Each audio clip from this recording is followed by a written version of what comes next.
a todos os irmãos, graças e paz aos irmãos que nos ouvem. Nós estamos dando sequência à nossa série de pregações, em que Jesus fez diversas declarações enquanto esteve nesse mundo, e nós hoje iremos falar justamente da declaração que Jesus faz sobre ele ser a luz do mundo. Então eu gostaria que os irmãos abrissem as vossas Bíblias no Evangelho de João, no capítulo 9. Nós leremos do versículo 1 ao versículo 12. O Evangelho de João 9, do 1 ao 12. Amém? Assim diz a palavra do Senhor. Caminhando Jesus, viu um homem cego de nascença, e os seus discípulos perguntaram: Mestre, quem pecou, este ou seus pais, para que nascesse cego? Respondendo Jesus, nem ele pecou, nem seus pais, mas foi para que se manifestasse nele as obras de Deus. É necessário que façamos as obras daquele que me enviou enquanto é dia. A noite vem, quando ninguém pode trabalhar. Enquanto estou no mundo, sou a luz do mundo. Dito isto, cuspiu na terra e, tendo feito lodo com a saliva, aplicou aos olhos do cego, dizendo: Vai, lava-te no tanque de Siloé, que quer dizer enviado. Ele foi, lavou-se e voltou vendo. Então os vizinhos e os que dantes o conheciam de vista como mendigo, perguntaram: Não é este o que estava sentado pedindo esmolas? Uns diziam: É ele. Outros: Não, mas se parece com ele. Ele mesmo, porém, dizia: Sou eu. Perguntaram-lhe, pois, como te foram abertos os olhos? Respondendo ele: O homem chamado Jesus fez lodo, untou-me os olhos e disse: Vá ao tanque de Siloé e lava-te. Então fui, lavei-me e estou vendo. Disse-lhes, pois, onde está ele? Respondeu: Não sei. Amados irmãos, entre tudo o que compõe o corpo humano, a máquina perfeita que é o corpo humano, os olhos, com certeza, são a janela da alma. É interessante que, através dos nossos olhos, através da nossa visão, nós definimos e enxergamos o mundo. São as suas cores, as formas físicas, a beleza deste mundo. Dentre tantas outras coisas, a visão nos ajuda a definir a nossa percepção e até mesmo os sentimentos que nós acabamos tendo. E até porque não dizer que a visão, ela define quem você é. A visão, ela é um dos sentidos mais valorizados por nós, a não ser que a pessoa tenha uma deficiência na visão, e não é a questão de usar o óculos, alguma patologia na visão, ela será sempre o primeiro sentido do ser humano. E é interessante porque nós usamos algumas coisas para nos referir justamente por causa da visão. Nós dizemos que nós nos apaixonamos à primeira vista. Olhou, gamou, né? Se apaixonou à primeira vista. É interessante que antes de comermos alguma coisa, a gente olha para ver se tem uma cara boa.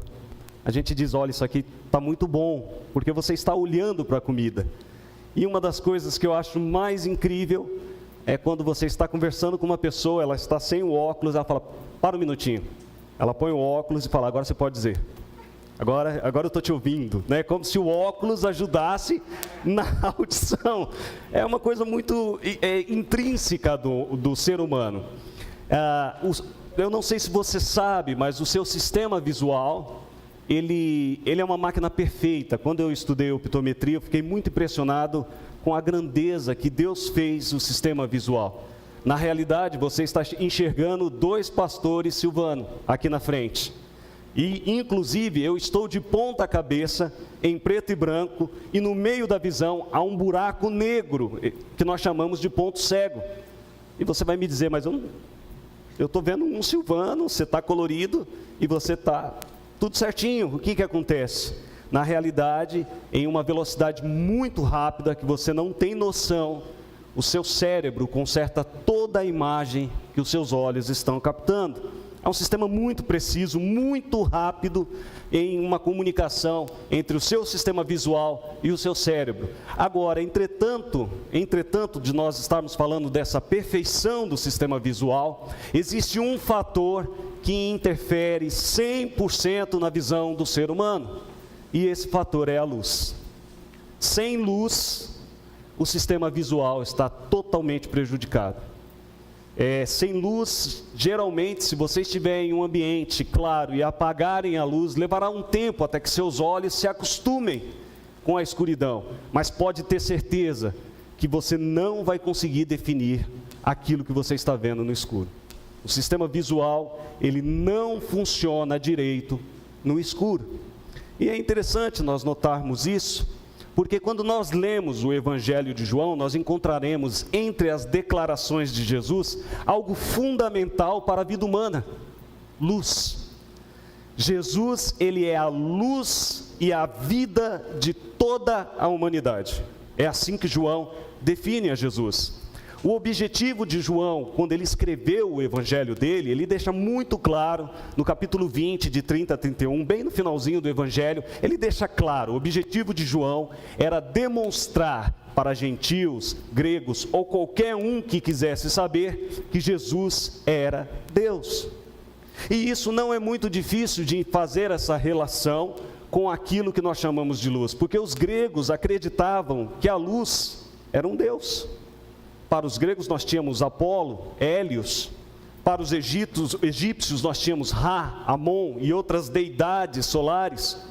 Então João comunica diretamente com essa sociedade, dizendo que a verdadeira luz, a luz que traz vida, era Jesus Cristo. E isso é tão explícito no Evangelho de João, que ao contrário dos outros evangelhos, que faz um retrocesso da genealogia de Jesus, dizendo da descendência de Jesus, João ele vai além, ele vai para os primórdios, e como em Gênesis 3, capítulo 1, que diz, haja luz, que é a primeira coisa que Deus faz, João agora no capítulo 1, de 4 a 5, ele diz, a luz era Jesus, ela se fez carne, ela habitou entre nós, esse Deus que ilumina tudo, andou entre nós.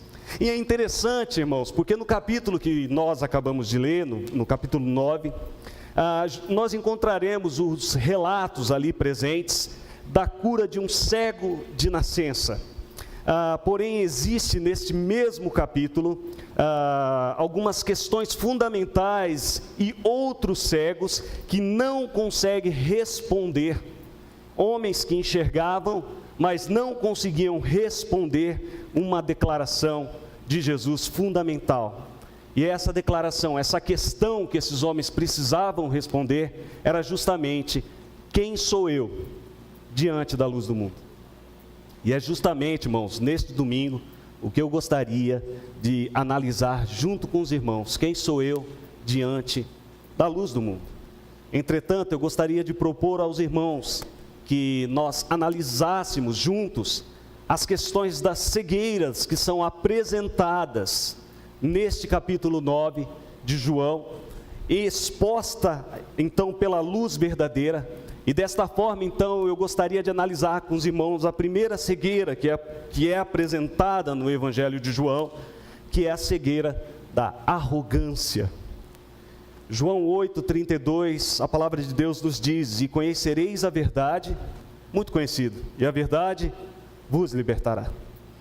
Para nós entendermos como a cegueira da arrogância, ela nos atinge, primeiramente nós precisamos olhar um pouco antes do capítulo 9 e começarmos a ver os fatos apresentados por João a partir do capítulo 7 e do 7 vir até o capítulo 9. É interessante que no capítulo 7, a narrativa que o Evangelho nos traz, são os últimos dias de Jesus na terra. Jesus já se prepara para aquilo que seria a sua morte. E após uma breve discussão, Jesus tem uma discussão com seus irmãos que queriam que ele estivesse presente, que ele subisse a uma das festas mais badaladas de Jerusalém. Eles queriam que Jesus fosse com eles a esta festa extremamente badalada. Era a festa dos tabernáculos. É interessante que essa festa ela durava 7 dias e ela era comemorada, celebrada pelos israelitas após eles terminarem a colheita dos frutos da eira, ou então os grãos, naquela época, trigo, milho e o que fosse grão eles haviam recolhido, e principalmente o fruto do lagar, que são uvas, e nós estamos falando aqui da produção de vinho. Essa festa ela foi estabelecida por Deus, segundo Deuteronômio 16:13, para que os israelitas agradecessem a Deus pela abundância na colheita. Era uma festa muito alegre, era uma festa que, se tinha alguma coisa de bom, era a festa dos tabernáculos. Era uma festa que era para todo mundo ficar alegre, todo mundo comer bastante, todo mundo ficar feliz. Esta era a festa dos tabernáculos. Entretanto, Jesus não queria se expor e ele não sobe a essa festa com os irmãos deles. A grande verdade é que os irmãos deles queriam chegar com aquilo que os adolescentes chamam, eles queriam chegar causando na festa ao lado de Jesus. Ao lado de Jesus eles iam ter, olha, chegou a estrela VIP da festa, e Jesus então não queria se expor, e ele decide não ir com os irmãos dele. Entretanto, após um período, Jesus então, ele sente a vontade de ir, ele vai à festa, mas ele vai em oculto. E é interessante nós olharmos a narrativa desse capítulo 7, que antes de Jesus chegar na festa, os fariseus, os escribas, os mestres da lei, já estavam procurando Jesus na festa, e passavam um pelo outro, falando: você viu ele? Ele está na festa? Ele está por aí? Você viu Jesus? Cadê esse Jesus que eles tanto falam? E é interessante que então algumas pessoas viraram e falaram: vocês estão procurando o Jesus? Ele está ensinando lá no templo. Os fariseus rapidamente convocam então um destacamento de soldados e pedem: vão lá, prendam Jesus e tragam ele aqui. E os homens vão prender Jesus. E o tempo passa, e os soldados não voltam. E quando eles voltam sem Jesus. Ao que os fariseus, os escribas falaram: cadê o homem? E os soldados falaram: não dá para prender ele. Não tem como. Falou: por quê? Porque ninguém nunca ensinou igual a este homem. As palavras que esse homem fala, eu nunca escutei. Eu não consigo prender ele.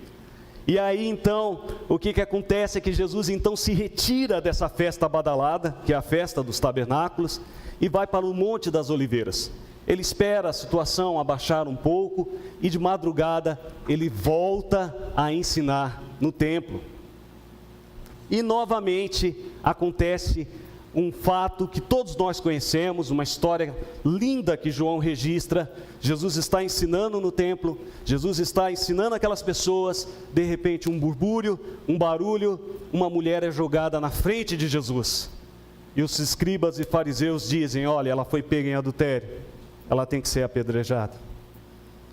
Então Jesus passa então uma grande lição de perdão e de restauração na passagem da mulher adúltera. E aqui nós já estamos no capítulo 8.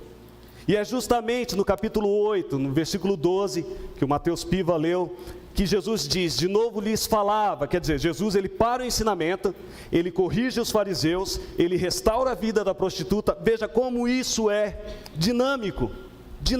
Jesus está numa ação dinâmica. E ele para tudo isso e de repente Jesus volta de novo a falar com as pessoas. E aí é quando Jesus diz para os fariseus: eu sou a luz do mundo. Quem me segue não andará nas trevas, pelo contrário, terá a luz da vida. E é aqui que surge então, no capítulo 8, um debate agressivo, extremamente cansativo. Os fariseus então começam a atacar a Jesus de todas as formas que eles conseguiam.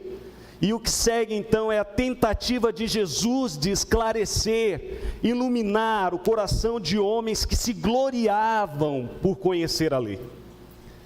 Jesus lança luz sobre as obras desses homens, e em contrapartida, esses fariseus olham para Jesus e começam a se justificar e a falar: nós somos filhos de Abraão, você não pode falar assim comigo. Esses homens começam a perder a cabeça, e é interessante que eles dizem para Jesus: justamente se baseando na própria Bíblia, eles começam a achar desculpas para atacar o que Jesus tinha declarado. Eles se baseiam numa lei que estava em Deuteronômio 17:6, que dizia que você não pode dar testemunho de você mesmo. E eles dizem para Jesus: você disse que é a luz do mundo com base em quê? Você e mais quem? O seu testemunho não é válido. Os fariseus então começam a agredir Jesus e a usar a Bíblia, usar as Escrituras para tentar anular aquilo que Jesus estava dizendo de ser a luz do mundo. O seu testemunho não é válido. E se há uma coisa, meus amados irmãos, que incomoda o nosso coração, incomoda a nossa vida, é trazer à luz a nossa moral. É quando a minha e a sua moral é posta à prova.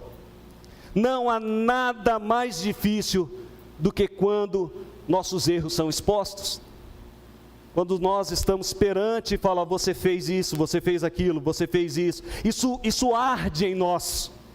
Não há coisa pior do que a nossa nudez moral, que mostra quem eu sou. Diante deles estavam a luz do mundo, e mesmo assim a arrogância desses homens os mantinham em completa cegueira. Quando vemos a forma como estes homens se comportaram frente a Jesus, geralmente nós sentimos raiva. Quando você lê esses versículos do capítulo 8, você fala: eu não estou acreditando. Diante deles está Jesus, diante deles está a luz do mundo, e eles estão debatendo porque o discurso de Jesus não pode ser válido. Nós ficamos com raiva. Você fica indignado, Jesus na sua frente, a luz do mundo na sua frente, e você não está acreditando. Geralmente o que nós dissemos é assim: a luz está na sua frente e você não está vendo. Você não está vendo. Mas acaso, irmãos, nós não somos assim também? Também não agimos assim quando nós lemos a Bíblia, quando nós somos confrontados pelos nossos pecados perante a palavra de Deus, quando estamos justamente conscientes de nossas ações implicarão em prejuízos para nós mesmos e para outros. Às vezes nós queremos adaptar as Escrituras aos nossos próprios desejos. E o pior, aqui fica o pior, nós acabamos citando versículos isoladamente, totalmente fora de contexto, para acusar ou para defender os nossos preconceitos e as nossas preferências. Nós usamos a Bíblia muitas vezes para atacar. Irmãos, a palavra de Deus, ela é viva e eficaz. A palavra de Deus já restaurou nações inteiras, povos inteiros, mas a palavra de Deus mal interpretada jogou o mundo em uma guerra. As cruzadas foram feitas através da palavra de Deus. Atrocidades 1000 foram causadas por homens que interpretaram a Bíblia ao seu bel prazer, ao seu modo de ver. Poderia citar aqui, irmãos, N exemplos: o apartheid na África, a própria segregação racial nos Estados Unidos, tantas outras mazelas no mundo foram produzidas através de homens que usaram a Bíblia como uma arma e não como palavra de vida. A Bíblia mesmo nos diz que a palavra de Deus, ela é luz para o nosso caminho, ou seja, ela ilumina as nossas atitudes. E isso não quer dizer, irmãos, que necessariamente nós iremos gostar do que a Bíblia vai dizer a nós. Necessariamente nós podemos não gostar. A arrogância, geralmente, ela nos cega para o que está diante de nós. Somos filhos de Abraão, os fariseus dizem. Somos filhos daquele que Deus escolheu. E aí então acontece nesse discurso com Jesus duas coisas lamentáveis. O recurso do covarde é usado e os fariseus passam a xingar Jesus. Às vezes nós lemos o texto de forma corrida e nós não percebemos algumas coisas. Jesus é uma das pessoas da Trindade, se despiu de sua glória, da santidade e veio habitar entre nós para ouvir da boca de fariseus que ele era um endemoniado. Era um insulto grandioso, muito grande. E por fim, esses homens então decidem apedrejar Jesus, que é o recurso da violência. Quando eu não tenho mais nada que fazer, eu não consigo mais vencer, só me sobra uma coisa: agressão. E esses homens então pegam em pedras e vão para apedrejar Jesus, mas Jesus então consegue sair dessa situação. E aí nós olhamos essa situação e aí eu pergunto aos irmãos: não é muito diferente dos nossos dias, não é mesmo? Uma rápida olhadinha nas redes sociais e você verá os insultos, a agressividade, as pedras nas mãos daqueles que são iluminados pela verdade e que preferem as trevas, das pessoas que são incomodadas pela verdade. Não é diferente, não é muito diferente. Irmãos, se a arrogância encontrar lugar em nossos corações, se o pecado encontrar abrigo em nós, se o valor que nós damos às pessoas é no que elas têm e não no que elas são, então a resposta a esta pergunta, quem sou eu diante da luz do mundo, pode ser definida da seguinte forma: eu sou um cego que não enxerga, e mesmo enxergando, não me importo com ninguém além de mim. E a verdade é que eu estou no escuro, mesmo diante da luz que ilumina toda a humanidade. Esse sou eu. Se é a arrogância que rege as minhas atitudes, quem sou eu diante do eu sou? Quem sou eu diante da luz do mundo? Eu sou um arrogante, que se importa comigo, só comigo mesmo. É eu e mais ninguém.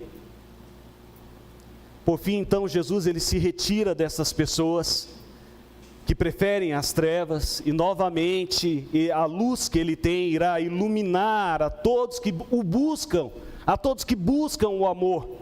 E mesmo diante desta luz, que é vida, nós ainda encontraremos aqueles que são vítimas da nossa segunda cegueira, que é a cegueira da religiosidade. O capítulo 9, no versículo 2, nos diz: e os seus discípulos perguntaram: mestre, quem pecou, este ou seus pais, para que nascesse cego? De manhã eu disse de uma história de um amigo do meu pai, que ele era pastor numa igreja de periferia da Zona Leste, um lugar meio complicado de se viver. E certo dia ele estava numa feira livre e uma prostituta, que era muito conhecida da região, olhou para ele e falou: pastor, e ele já falou: não, peraí, isso aqui não vai ficar legal para mim. E ele começou a meio que fugir dela na feira livre, e ela insistiu, e foi atrás dele. E ele apertou o passo, ela apertou o passo também. Ao que ele conseguiu chegar no carro dele, mas ela também. E ela segurou a porta e falou assim: pastor, só uma palavrinha, é só uma palavrinha. E ele falou: olha, moça, foi bem educado, né? Olha, moça, né? Se você quer falar comigo, você marca um horário. Você já sabe que eu sou pastor, então você já sabe de que igreja que eu sou. Você marca um horário e a gente conversa. Ele bateu a porta do carro e foi embora. Entretanto, durante o dia, ficou aquilo na cabeça dele. Aquela moça falando: pastor, uma palavra, pastor. E ele, muito incomodado, ele chamou a esposa dele e falou: olha, vou fazer uma coisa meio louca aqui, mas eu preciso de você. E ele foi até onde essa moça ficava. E quando ele chegou, ele olhou e falou assim: aqui ela não está. Vou perguntar para a próxima aqui. E falou: olha, eu estou procurando pessoa tal. Ele falou: é fácil, pastor. O senhor é o pastor, né? Sim, 2 ruas para lá é a casa dela. Eu falei: vou lá. E ele pegou o carro, chegou na casa dessa moça, e havia pessoas do lado de fora. E assim que ele desceu, ele falou: eu procuro a pessoa tal. E a pessoa que estava na porta falou: ela está na sala. Quando ele chegou, o que estava na sala era o caixão dessa moça. Ela havia cometido suicídio naquela tarde. Naquela tarde ela cometeu um suicídio. Ele foi a última tentativa de luz na vida daquela pessoa. Infelizmente, irmãos, a aparência ela é mais importante para nós do que a essência. Infelizmente, nós ainda prezamos muito mais os métodos do que salvar vidas. Os discípulos, eles não viram naquele homem, naquele cego, alguém digno de misericórdia, mas sim um tema de discussão teológica. Alguns comentaristas afirmam que na cultura da época se acreditava, veja que coisa interessante, irmãos, que a criança podia pecar no ventre da mãe, ou a alma pecar antes de existir. E é por isso que surge uma pergunta teológica para os discípulos: quem pecou? Da onde veio esse mal aí? Foi ele, foi o pai, foi o tio? Vamos resolver isso aqui teologicamente. Para eles a causa era um pecado. Mas olha que interessante, discutir simplesmente a causa ou causas do pecado era transformar aquele homem numa espécie de cobaia, num objeto de estudo. Não era a maneira correta, não era a maneira que Jesus tratava. Jesus sempre procurou dar sentido, um sentido prático aos seus ensinamentos. Sempre. Irmãos, é bem verdade que as consequências do pecado atingem o ser humano em todas as esferas. Em todas as esferas. O pecado, ele não é um ato isolado. Ele é como um câncer que caminha pela pessoa. Esse é o efeito do pecado. Não estamos negando que o pecado não atinge a vida das pessoas de uma forma ampla. Entretanto, irmãos, Jesus, ele faz algo diferente dos discípulos. Enquanto as pessoas que precisam de ajuda estão morrendo, nós estamos discutindo. E isso é muito comum. E veja, irmãos, enquanto nós discutimos, tenha certeza, Satanás está trabalhando. Enquanto nós discutimos, o diabo está fazendo aquilo que ele sabe fazer muito bem: matar, roubar e destruir. É interessante, irmãos, que muitas vezes nós agimos como aquele personagem Kiko do Chaves, quando ele tem uma bola para chutar, mas ele não chuta, até que chega um ponto que ele irrita todo mundo, e aí depois qual é a explicação dele? Tá bom, mas não se irrite, mas você já irritou todo mundo. Irmãos, quantas vezes nós ensaiamos para dizer para as pessoas: Jesus te ama. São anos trabalhando ao lado da pessoa. E muitas vezes nos falta a coragem de dizer para aquela pessoa: Jesus liberta, Jesus salva, Jesus pode transformar a sua vida. Nós ensaiamos demais. E se for uma questão financeira, então, meus amados irmãos, se Deus colocar no coração do cristão que ele tem que fazer algo financeiro, ele faz mais perguntas do que a prova da FUVEST para Deus. Caderno 1 tinha 200 e não sei quantas perguntas. A gente faz igual. É o pretérito perfeito aqui, Deus? Como é que funciona? Eu devo, se é financeiro, aí então. Irmãos, façamos já aquilo que Deus tem dito para você fazer. O interessante aqui, irmãos, é que Jesus então ele quebra todo o protocolo religioso. Jesus não está nem aí para o protocolo religioso. Ele cospe com a terra, ele cura o cego, ele faz lama. E é interessante que um cego de nascença, Jesus o cura, Jesus faz o mecanismo da visão que eu te falei, ser criado naquele homem, porque ele não o tinha, porque ele era cego de nascença. E é interessante que Jesus ele sai da teoria, aquilo que ele discutiu com os fariseus, para a prática. Jesus sai da teoria de ser a luz do mundo e vai na prática ser a luz do mundo na vida daquele cego. E em contrapartida, a grande preocupação dos fariseus era o fato de Jesus haver realizado essa cura no sábado. Esse era o problema. A lei não permitia trabalho no sábado. E para curar aquele cego, Jesus cuspiu no chão e fez lama. Para os fariseus, Jesus tinha feito algo muito similar ao que um oleiro faria. Jesus fez barro. Jesus fez 3 trabalhos ilegais num sábado para curar aquele homem. Qual é o problema? Jesus fez 3 trabalhos ilegais no sábado. Não, mas o homem é de nascença e curou. Não, isso aí não interessa. Isso aí é um detalhe. Um pequeno detalhe, o que nos interessa é que Jesus, ele curou um homem no sábado. Aí eu pergunto aos irmãos, os irmãos já pararam para pensar se Jesus fosse religioso? Se Jesus virasse para aquele homem e falasse: meu amigo, é sábado, volta na segunda. Nosso expediente comercial é das 8 às 6. Meio-dia a gente para porque a gente almoça. Tá, meu lindo? Volta segunda. Segunda-feira eu te curo. Tudo bem? Imagina, era isso que os fariseus queriam que Jesus fizesse. Volta na segunda. Com certeza eu e você ficaríamos indignados. E diríamos a Jesus: esse homem precisa de cura hoje.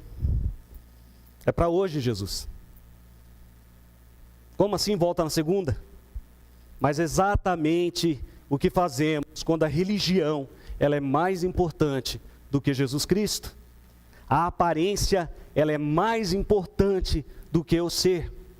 E aí nós dizemos: eu sou um cristão, eu sou filho de Deus, eleito. E aí vem uma pergunta a você: e quando você pratica isso? Aonde você usa isso? E o que implica você ser cristão? O que muda? E aqui eu volto à pergunta de quem sou eu diante da luz do mundo? Se sou um religioso, se dissemos da boca para fora, somos filhos de Abraão, somos eleitos. Se a religiosidade é o que enche o meu e o seu coração, então o que eu sou diante da luz do mundo é que eu sou um intolerante, que usa das escrituras para esconder minhas fraquezas, e esconder de todos e acusar a todos que pensam diferente de mim. Traduzindo essas coisas em poucas palavras, eu sou um fariseu. Mas não precisa ser assim, meu amado irmãos. Não tem que ser assim. Porque o próprio Evangelho de João apresenta a cura para todas as cegueiras, inclusive daquelas que eu não falei. E aqui, indo para o final, eu apresento aos irmãos a luz que liberta da cegueira. No capítulo 9, versículo 5, Jesus diz: enquanto eu estou no mundo, eu sou a luz do mundo. Irmãos, gostaria que você usasse a sua imaginação agora. Era apenas mais um sábado qualquer. Era só mais um sábado. E com certeza, só era mais um dia comum na vida de um pedinte, de um cego, que já era conhecido de todo mundo já sabia que ele era cego. E é interessante porque as pessoas acabaram se acostumando com o sofrimento daquele cego. A dor dele já era comum,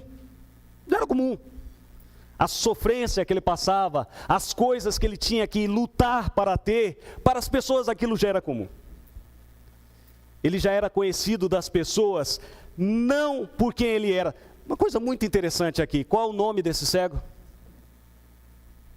Ele não tem nome, ele tem deficiência. Ele não é conhecido por um nome, ele é conhecido por ser um deficiente. As pessoas falavam acerca desse cego assim: oh, você sabe aquele cego? Ah, qual? Aquele de nascença, está sempre pedindo esmola lá. Ah, sei quem é. Aquele que nasceu cego, aquele amaldiçoado, né?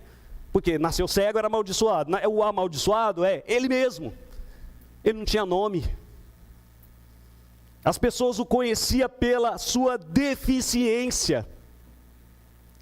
Só mais um sábado na vida de quem sofre. Era só mais um sábado, só mais um dia. Mas neste sábado, a história seria diferente.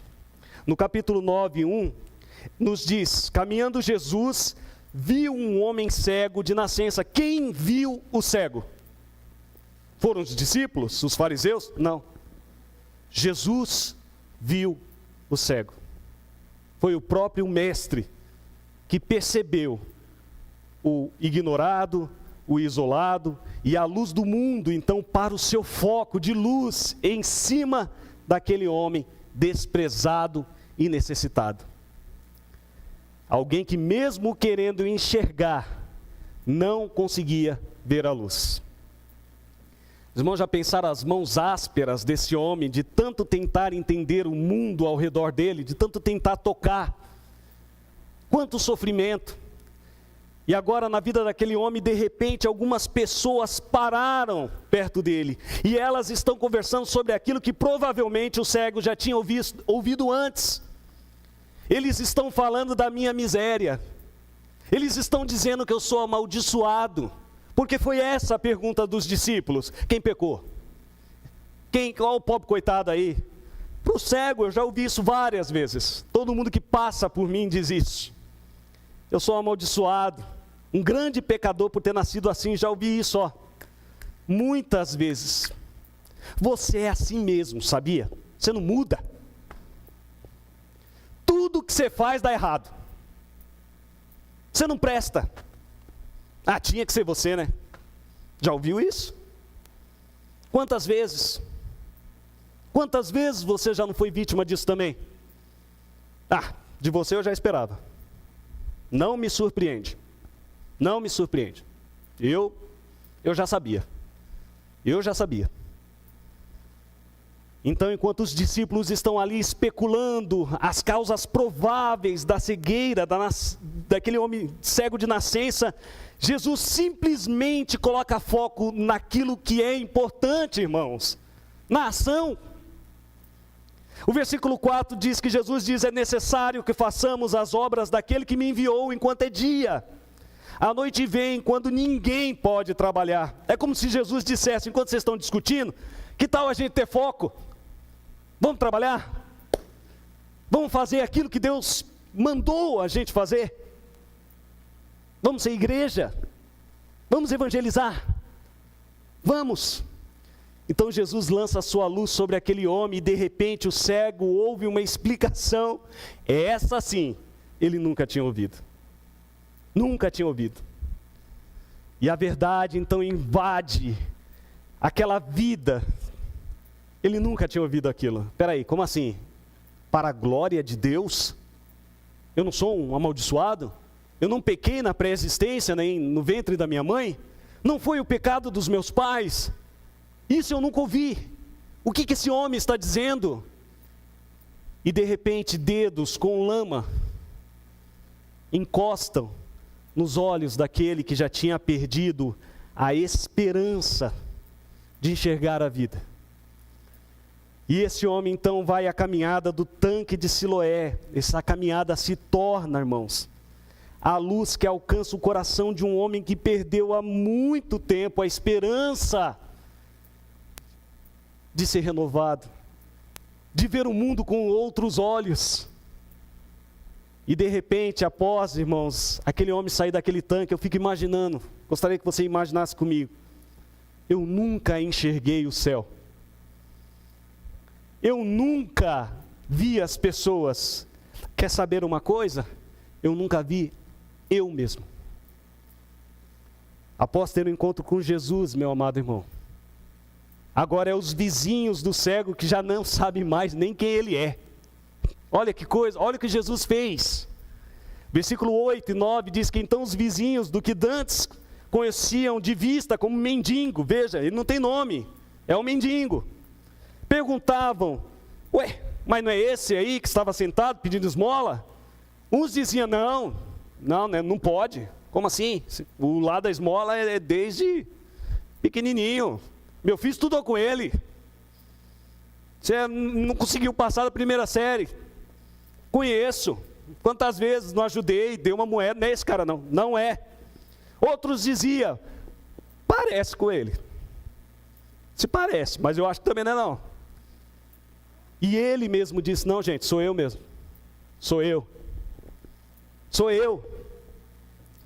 Ninguém mais poderia fazer o que Jesus fez por aquele homem. Jesus, ele dá muito mais do que visão para aquela pessoa. Jesus dá a ele uma identidade. E aqui, irmãos, eu respondo a pergunta: quem sou eu diante da luz do mundo? O mendigo que estava ali diante da luz do mundo, sabe o que ele é agora? Ele é um adorador. Ele não é mais um mendigo. Ele não é mais um enrolado. Ele não é mais um mentiroso. O que ele é agora é um filho de Deus. É interessante que o que se segue à cura desse mendigo são 5 grandes debates que os fariseus não conseguiam conceber. A restauração na vida daquele homem. E os fariseus começam a perguntar: explica de novo, como é que foi que seu olho foi aberto? E o mendigo começou: olha, Eu não sei quem foi, eu sei que ele cuspiu no chão. E aí eu fico imaginando os fariseus, cuspiu no chão no sábado, entendeu? Ele passou lama no meu olho, lama, fez barro. Ah, meu Deus, não acredito que esse homem fez isso. E daqui a pouco eles falam, não dá para acreditar nesse cara, vamos chamar os pais. E chamaram os pais daquele menino e falaram assim, fala para mim, como é que o olho dele foi aberto? Eu nem estava lá, meu amigo, como é que eu vou explicar para você? E outra, ele tem 40 anos, pergunta para ele. E novamente chamaram o mendigo, falaram, explica para nós. Aí ele perdeu a paciência, o mendigo perde a paciência e fala assim, olha, vocês estão perguntando demais, vocês querem ser discípulo dele? Ao que então os fariseus respondem, primeiro xingam também de endemoniado, xingaram Jesus, xingaram o homem que foi restaurado. E de repente os fariseus dizem, esse homem não pode ser de Deus. Não tem como esse homem ser de Deus. E ao que agora, irmãos, veja que coisa interessantíssima. O cego, aquele que não tinha visão, ele tenta dar visão para aqueles que enxergam, mas não veem. Ele diz, no versículo 32, desde que há mundo jamais se ouviu que alguém tenha aberto os olhos de um cego de nascença, gente. Se esse homem não fosse de Deus, nada poderia ter sido feito. Mas então os fariseus, infelizmente, retrucam. Tu és nascido todo em pecado, novamente, o recurso do fraco. E quer ensinar a gente? E o expulsaram. Irmãos, antes de conhecer o eu sou, a luz do mundo, quem era esse homem? Um mendigo, pedinte, digno de piedade. Quem era você? Antes da luz de Cristo te iluminar. Eu gosto de fazer essa pergunta. Você lembra quem você era? Você lembra onde Deus foi para te resgatar? Onde a luz de Cristo iluminou e te encontrou? É interessante que agora esse homem se encontra com Jesus mesmo. E Jesus pergunta àquele homem se ele cria que Jesus era o Messias. E aquele homem emocionado, ele diz, eu creio, Senhor. O mendigo se torna um adorador. Irmãos, esta é a mensagem do Evangelho.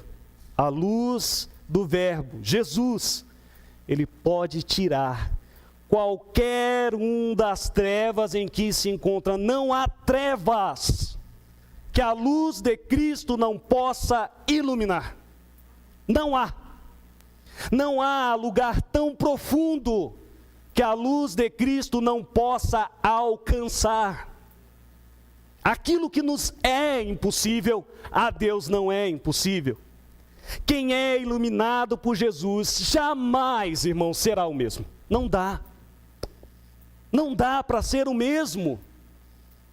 É interessante que a resposta final para esta pergunta é quem eu sou diante da luz do mundo? As próprias Escrituras respondem quem eu sou, quem você é. Efésios 5, 8 e 9 diz assim, pois outrora, antigamente, ereis trevas. Antes vocês eram trevas. Vocês estavam nas trevas. Porém, agora, sois luz do Senhor, no Senhor. Andai como filhos da luz. Porque o fruto da luz consiste em toda bondade, justiça e verdade. A grande verdade, meus amados irmãos, que sem a luz de Cristo, nós somos pó, nós somos trevas, somos pecadores. Mas a luz do mundo que ilumina a todos, ela nos transformou em luz também. Você é um espelho a refletir esta luz, para guiar todos aqueles que você conhecer a Cristo Jesus. Que o Espírito Santo de Deus possa iluminar o teu coração nesta noite. Possa demonstrar a você que não importa a situação que joga trevas sobre a sua vida. A luz de Cristo tem poder para iluminar a sua vida e transformar a sua verdade. Oremos, meus irmãos. Amado Deus, nós nos colocamos nas tuas mãos nessa noite. É muito mais fácil, Pai, estar deitado, estar coberto pelas trevas, do que estar sendo, ó Pai, cada dia mais sondado pela luz. Mas a grande verdade é que nós precisamos da Tua luz, porque ela nos liberta. A Tua verdade diz quem eu sou, mesmo que o mundo diga o contrário. Mesmo que as situações digam o contrário. A Tua luz, Pai, ela dá a minha identidade de filho. Ela diz que eu sou Teu filho. Ela me diz que eu sou eleito. Ela me diz que eu sou separado por Ti, mesmo antes de eu nascer. Pai, o Senhor viu os meus dias antes de eu nascer. O Senhor iluminou a minha vida antes de eu nascer. É tão difícil, Pai, às vezes andar na luz neste mundo que tem tantas trevas. Mas é justamente, Pai, por ser luz, que eu também preciso ser luz neste mundo de trevas. A Tua palavra fala, Pai, para que os homens vejam as nossas obras e que elas brilhem sobre a vida destes homens e eles conheçam a verdade. Que o Teu Espírito Santo nos ajude, Pai, a andar na luz, a ser luz, a dar testemunho dessa luz. Ilumina, Pai, os corações nessa noite e guia-nos na Tua verdade. É o que nós te pedimos no nome santo e eterno do Teu Filho Jesus. Amém.